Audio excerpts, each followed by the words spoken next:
হেই, কি অবস্থা সবার? বাংলা দ্বিতীয় পত্রের আরো একটা নতুন ক্লাসে তোমাদের স্বাগতম। এই ক্লাসে আমরা আলোচনা করব উচ্চারণ নিয়ে, অর্থাৎ প্রমিত উচ্চারণ, শব্দের সঠিক উচ্চারণ নিয়ে আলোচনা করব।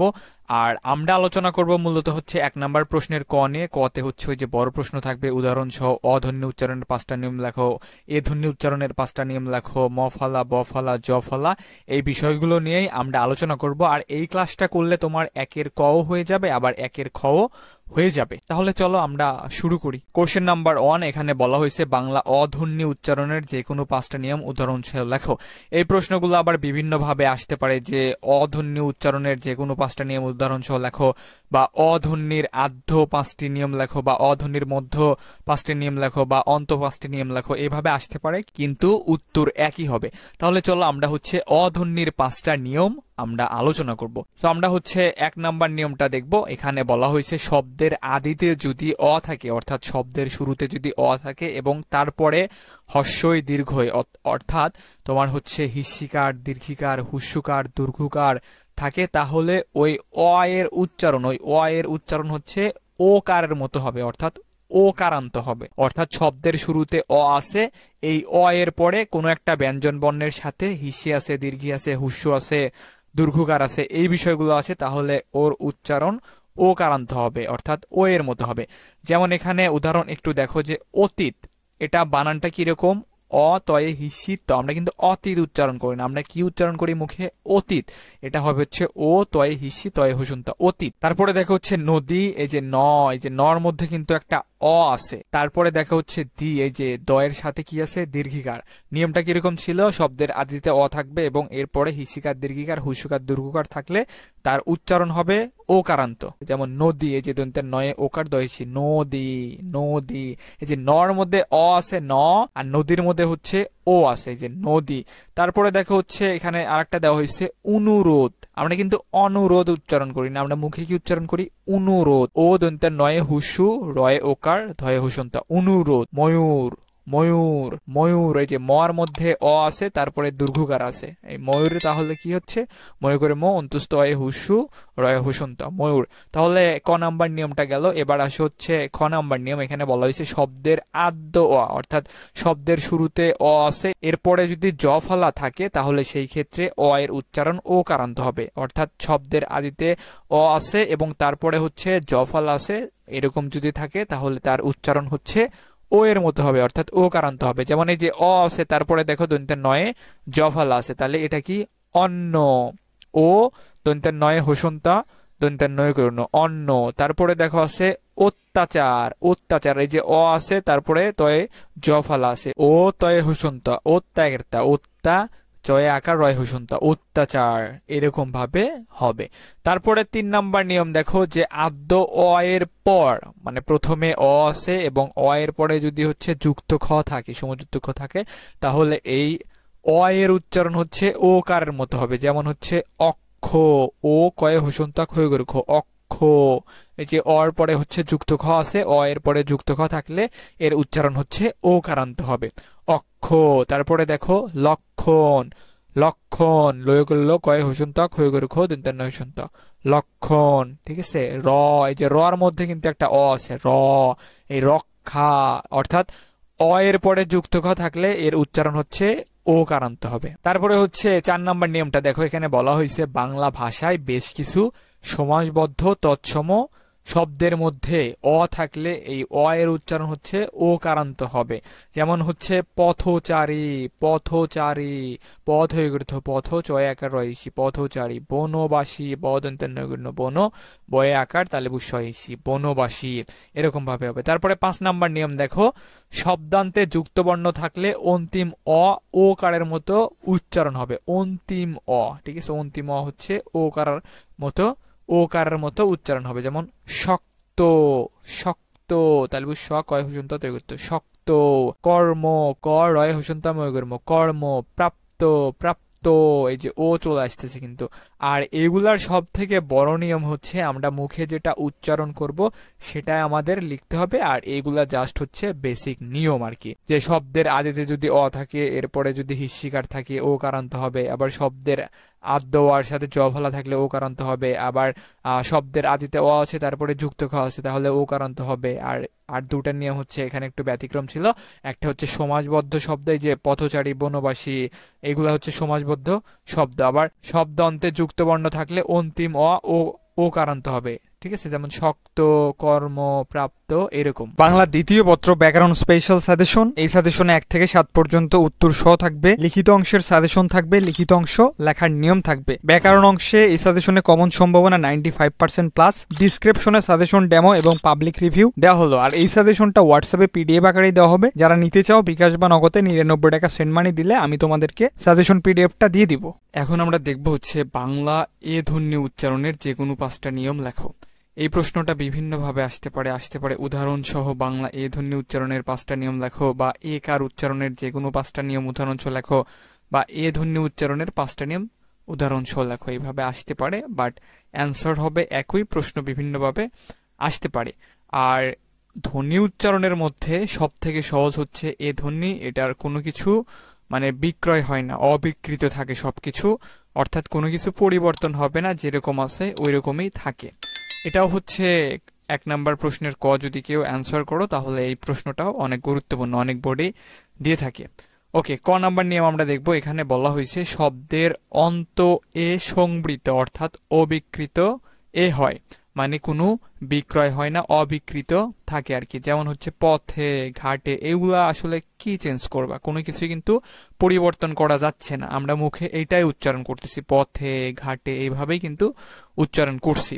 সো এই জন্য হচ্ছে এখানে এ ধ্বনির কোনো পরিবর্তনই হবে না, অর্থাৎ অবিকৃত থাকবে। তারপরে খ নাম্বার নিয়ম আমরা দেখবো। এখানে বলা হয়েছে এক অক্ষর সর্বনাম। সর্বনাম কোনগুলো?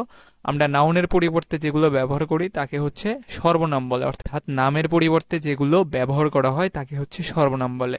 আর এখানে হচ্ছে এক অক্ষর সর্বনাম বলা হয়েছে। এক অক্ষর বলতে যে কে, সে, যে, এগুলো হচ্ছে এক অক্ষর সর্বনাম, এগুলোর কোনো পরিবর্তন হবে না, এই জন্য লিখছে যে সংবৃত হয় আর কি, পরিবর্তন হয় না। গ নাম্বার নিয়ম দেখবো আমরা। এখানে বলা হয়েছে রস্বই বা হস্যু অর্থাৎ হিস্যিকার এবং দীর্ঘকারের পরে এ থাকলে এ সংবৃত হয়। এ যদি থাকে হিস্যিকার এবং হুস্যকারের পরে তাহলে হচ্ছে পরিবর্তন হয় না। যেমন দেখি, এই যে দে, দের মধ্যে কিন্তু একটা এ আছে, দে, তারপরে ক্ষয় হিস্যি আছে, দেখি, এটা আমরা মুখে এইভাবে উচ্চারণ করতেছি, এই জন্য কোনো কিছু পরিবর্তন হবে না। তারপরে রেনু, এই যে রে, রের মধ্যে কিন্তু একটা এ আছে, রেনু, মূর্ধন্য নয়, হুস্য আছে।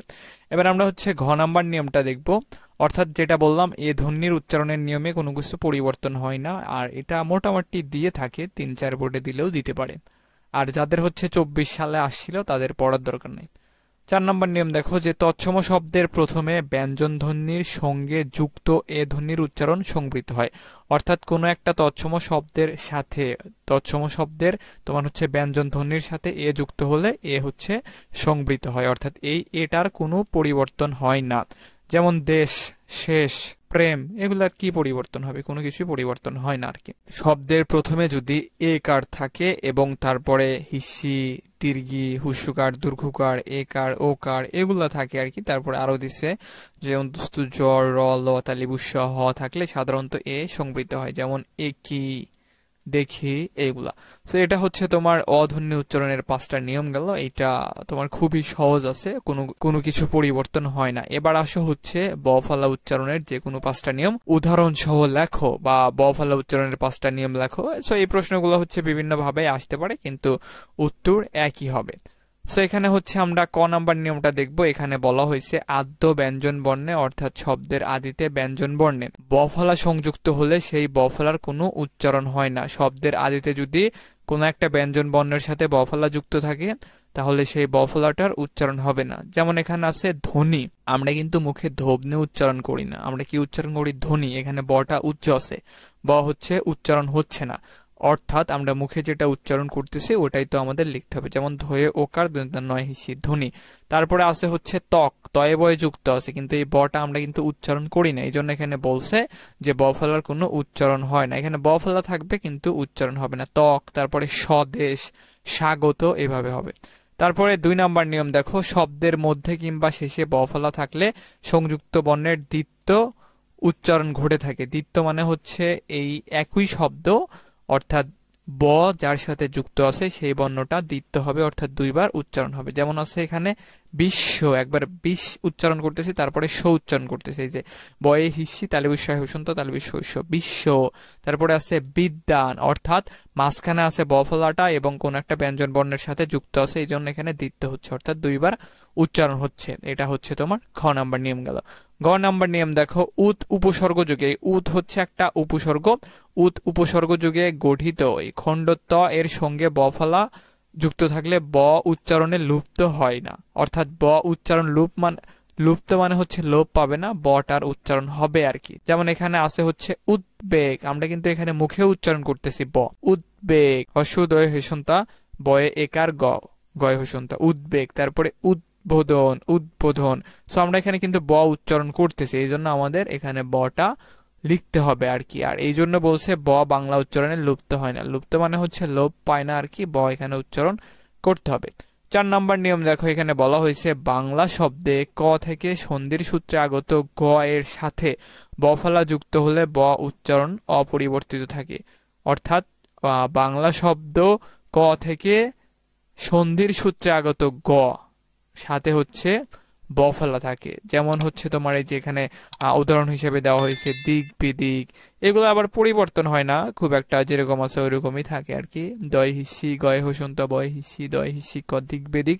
তারপরে আছে হচ্ছে দিক বলয়, যে দিক বলয়, দিক বিজয়, এগুলো এরকমই থাকে আর কি।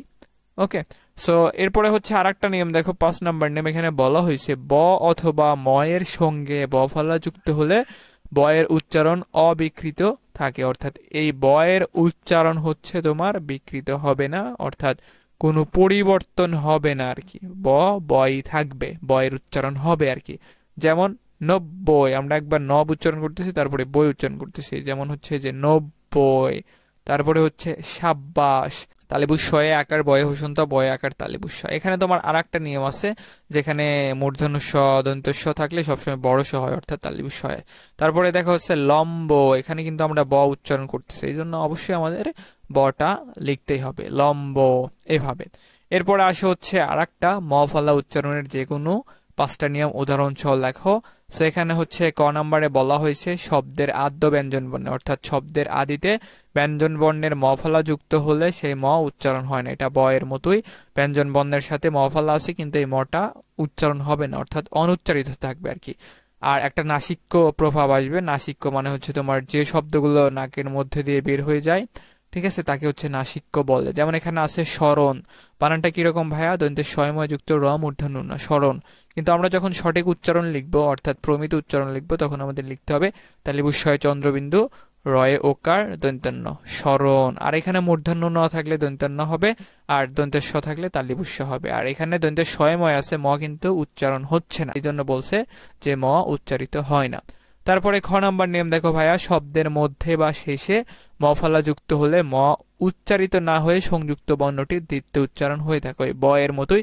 প্রথমে হচ্ছে যদি থাকে তাহলে উচ্চারণ হবে না, মাঝখানে থাকলে দ্বিতীয় উচ্চারণ হবে আর কি। যেমন এখানে দেওয়া হয়েছে সদ্য, স দয়ময় যুক্ত আছে, আমরা কিন্তু কেউ সদ্ম উচ্চারণ করি না, আমরা সদ্যই উচ্চারণ করি, স দয় হসন্ত দয়ে ওকার চন্দ্রবিন্দু সদ্য। তারপরে পদ্ম, প দয় হসন্ত দয়ে ওকার চন্দ্রবিন্দু পদ্ম, এভাবে হবে আর কি, অর্থাৎ দ্বিত্ব হচ্ছে, এই যে দ দুইবার আসছে, দ দুইবার আসছে। তারপরে দেখো রশ্মি, এই যে রশ্মিতে তালিবুস্য কিন্তু দুইবার চলে আসছে, এই তো। গ নাম্বার নিয়ম দেখো, শব্দের মধ্যে কিংবা শেষে সর্বত্রই ম ফলাযুক্ত ব্যঞ্জনে ম উচ্চারণ বজায় থাকে, অর্থাৎ শব্দের মধ্যে কিংবা শেষে যদি ম ফলা থাকে তাহলে সেই মটার উচ্চারণ হবে আর কি। যেমন হচ্ছে বাগ্মী, যেমন হচ্ছে বাগ্মী, আমরা এই বাগ্মী উচ্চারণ করতেই কিন্তু মটা নিয়ে আসতেছি, অর্থাৎ মুখে উচ্চারণ করতে ম চলে আসতেছে, তাহলে অবশ্যই ম হবে, এত নিয়মের তো আসলে দরকার নেই, ঠিক আছে না। নিয়ম হচ্ছে জাস্ট তোমাদের বেসিক জানার জন্য, আর এইগুলা যদি আসে ম ফলা উচ্চারণের নিয়ম, আর তোমরা যদি অ্যান্সার করো এই 5টা নিয়ম দিলেই হয়ে যাবে আর কি। বাগ্মী, বয়ে আকার গয়ে হসন্ত মহিষী বাগ্মী, যুগ্ম, এই যে ম কিন্তু উচ্চারণ করতেছি, ঠিক আছে, এই যে গ এর সাথে ম আছে, গ এবং ম বোধ হয়েছে আর কি। তারপরে ঘ নাম্বার নিয়ম দেখো, যুক্ত ব্যঞ্জন বর্ণের সঙ্গে সংযুক্ত ম ফলার উচ্চারণ হয় না এবং উক্ত ব্যঞ্জনটির নাসিক্য প্রবাহিত হয়। এবার হচ্ছে তোমার মটার উচ্চারণ হবে না কিন্তু নাসিক্য প্রবাহ হবে আর কি। যেমন সূক্ষ্ম, দন্তে শয়ে দৈর্ঘ্য সমযুক্ত ক্ষয়ময় যুক্ত, সূক্ষ্ম, তালিবুস শয়ে হুস্যু, ওই যে দন্তের স থাকলে তালিবুস স হয়, আর সমযুক্ত ক থাকলে ক ক হয়। তো তালিবুস শয়ে হুস্যু, কয়ে হুসন্তক, হয়ে করে খো, চন্দ্রবিন্দু, সূক্ষ্ম। এই যে আমরা এটা নাসিক একটা ভাব আছে। তারপরে লক্ষণ, ঠিক আছে, লক্ষণ, ল কয়ে হুসন্তক, হয়ে করে খো, দন্তের নয় হুসন্ত, লক্ষণ, এইভাবে হবে। 5 নাম্বার নেম দেখো, 5 নাম্বার নেমে বলা হয়েছে মফলা যুক্ত কতিপয় সংস্কৃত শব্দ রয়েছে, মানে কিছু সংস্কৃত শব্দ আছে যেগুলো মফলা আছে, যার বানান এবং উচ্চারণ সংস্কৃতি রীতি অনুযায়ী হয়ে থাকে, অর্থাৎ এখানে পরিবর্তন হয় না, যেরকম আছে বেশিরভাগ ওই রকমই হয়। যেমন কুষ্মাণ্ড, এখানে সরি একটু মিস্টেক হয়েছে, কুষ্মাণ্ড হবে কয়ে হুসু, তালিবুস শয়ে হুসন্ত, ময়ে আকার, দন্তের নয় হুসন্ত, ডয়গুড্ড, কুষ্মাণ্ড। তারপরে দেখা আছে হচ্ছে স্মিত, স্মিত, এটা এরকমই হয়। তারপরে দেখা হচ্ছে সুস্মিতা, সুস্মিতা, তালিবুস শয়ে হুস্যু, দন্তের শয়ে হুসন্ত, ময় হিস্যি, তাই একটা সুস্মিতা। তো এবার আসে হচ্ছে 5 নম্বর প্রশ্ন। 5 নম্বরে বলা হয়েছে জফলা উচ্চারণের 5টি নিয়ম উদাহরণ সহ লেখো আর কি। এখানে বলা হয়েছে আদ্য বর্ণে জফলা যুক্ত হলে বর্ণটির উচ্চারণ একারান্ত হয়ে থাকে, মানে শব্দের আদিতে যদি জফলা থাকে কোনো একটা ব্যঞ্জন বর্ণের সাথে, তাহলে একারান্ত হবে, অর্থাৎ হবে আর কি। ব্যক্ত, বয় জফলা আকার, কয় হুসন্ত, তৈরি করতে, ব্যক্ত, ব্যথা, এই যে আছে কিন্তু একটা, এই জন্য একারান্ত হচ্ছে আর কি। এই যে বয়ের সাথে জফলা আছে, তারপরে একারান্ত হবে, বয় জফলা আকার, থয় আকার, ব্যথা, এভাবে। পদের মধ্যে বা অন্তে যুক্ত ব্যঞ্জন বর্ণের সঙ্গে জফলা যুক্ত হলে সাধারণত তার কোনো উচ্চারণ হয় না। এখানে আবার তোমার শব্দের মধ্যে বা অন্তে যদি জফলা থাকে, তাহলে এই জফলাটার উচ্চারণ হবে না, ফলাটা উঠে যাবে বা উজ্জ্ব থাকবে, যেটাই বলো না কেন। যেমন আছে সন্ধ্যায়, জফলার কিন্তু আমরা উচ্চারণ করছি না, অর্থাৎ আমরা যদি উচ্চারণ না করি তাহলে আমাদের লিখতে হবে না, খুবই সিম্পল, মুখে যেটা উচ্চারণ করবো আমরা সেটাই হচ্ছে লিখবো আর কি, সন্ধ্যা। তারপরে স্বাস্থ্য, স্বাস্থ্য, তাহলে শয়ে আকার, দন্তের শয়ে হুসন্ত, থেকে স্বাস্থ্য, এভাবে হচ্ছে আর কি। পদের মধ্যে বা অন্তবর্ণে জফলা সংযুক্ত হলে তার উচ্চারণ ও কারান্ত হয়। শব্দের মধ্যে বা অন্তে যদি জফলা থাকে তাহলে ওর উচ্চারণ হবে ও কারান্ত, ও হবে। যেমন ধন্য, এটা হচ্ছে শব্দের মধ্যে আছে বা শেষে বলতে পারো, ধন্য, দ্বিতীয় উচ্চারণ হচ্ছে ধরে করে দন্তের নয় হুসন্ত, দন্তের নয়, ধন্য। তারপরে দেখা আছে শস্য, শস্য, তাহলে বুস্যগস্য, তাহলে বুস্য হুসন্ত, তাহলে বুস্য শস্য, এভাবে হচ্ছে আর কি। ঘ নাম্বার দেখো, জফলার পরই ই থাকলে, হস্যই ধ্বনি থাকলে জফলার উচ্চারণ এ হয়, ঠিক আছে। যেমন এই যেখানে ব্যক্তি আছে, এই যে ব্যক্তি, এই যে বয় জফলা আছে, তারপরে হিসি আছে, বেগরে বে, কয় হসন্ত, তয় হিসি, ব্যক্তি। ব্যতীত, ব্যতীত আমরা উচ্চারণ করি, কিন্তু এটা সঠিক উচ্চারণ হবে হচ্ছে ব্যতীত, ব্যতীত, বয় জফলা আকার, তয় দীর্ঘি, ত, ব্যতীত, বয় একার, তয় হিসি, তো এটা হচ্ছে সঠিক বানান ব্যতীত, আর এটা হচ্ছে সঠিক উচ্চারণ আর কি। ও নাম্বার দেখো, ও নাম্বারে বলা হয়েছে শব্দের মধ্যে বা অন্তে জফলা যুক্ত হলে তার উচ্চারণ দিতে হয়। এটা শব্দের মধ্যে, আবার কিছু কিছু আছে শব্দের মধ্যে বা অন্তে থাকলে সেইগুলা হচ্ছে দিতে হয়, যেমন অদ্য, ঠিক আছে। আমরা এই অদ্যটা হচ্ছে তোমার অদ্য উচ্চারণ করি না, আমরা অদ্য উচ্চারণ করি, অদ্য, ও দয় হুসন্ত, দয় করতে, অদ্য। কন্যা, কয় করে দন্তের নয় হুসন্ত, দন্তের নয়, কন্যা, কন্যা, এভাবে আমরা উচ্চারণ করে থাকি। সো এই হলো তোমাদের উচ্চারণের নিয়ম, এই 5টা থেকে সব থেকে বেশি এসে থাকে, এইগুলা পড়ো, আর সুন্দর করে বুঝানো হলো। আই হোপ তোমরা সবকিছু বুঝে গেছো। আর এইগুলা যদি দাও তোমরা চেষ্টা করবে একের অথবাটা অ্যান্সার করার জন্য, 1 নম্বরের কটা অ্যান্সার করবা না, কজ এগুলা বড় প্রশ্ন হয়ে থাকে। যে দেখো বুঝালাম, কত বড় বড় নিয়ম লিখতে হবে, দেন হচ্ছে এরকম 3-4টা করে উদাহরণ দিতে হবে, ঝামেলা হয়ে যায়। তারপরেও কারো যদি ইন্টারেস্ট থাকে এগুলা দেওয়ার জন্য, তাহলে এইভাবে পড়লেই হয়ে যাবে, একটু মনে রাখলেই হয়ে যাবে। আর এই উচ্চারণের ক্ষেত্রে সব থেকে বড় নিয়ম হচ্ছে আমরা মুখে যেটা উচ্চারণ করি ওটা লিখতে পারলেই হয়ে যাবে আর কি। এই তো, সো এই ছিল তোমাদের আজকের ক্লাস ভিডিও। ভিডিওটা ভালো লাগলে অবশ্যই একটা লাইক করে দিবে, চ্যানেলে নতুন হয়ে থাকলে চ্যানেলটিকে সাবস্ক্রাইব করে পাশে থাকা ঘন্টা বাটনটি অল করে দিবে। আর এই ভিডিওটা যদি হচ্ছে ফেসবুক থেকে দেখে থাকো অবশ্যই হচ্ছে ফলো করে দিবে। সবাই ভালো থাকো, সুস্থ থাকো, পরীক্ষার জন্য অনেক অনেক শুভকামনা রইল। আল্লাহ হাফেজ।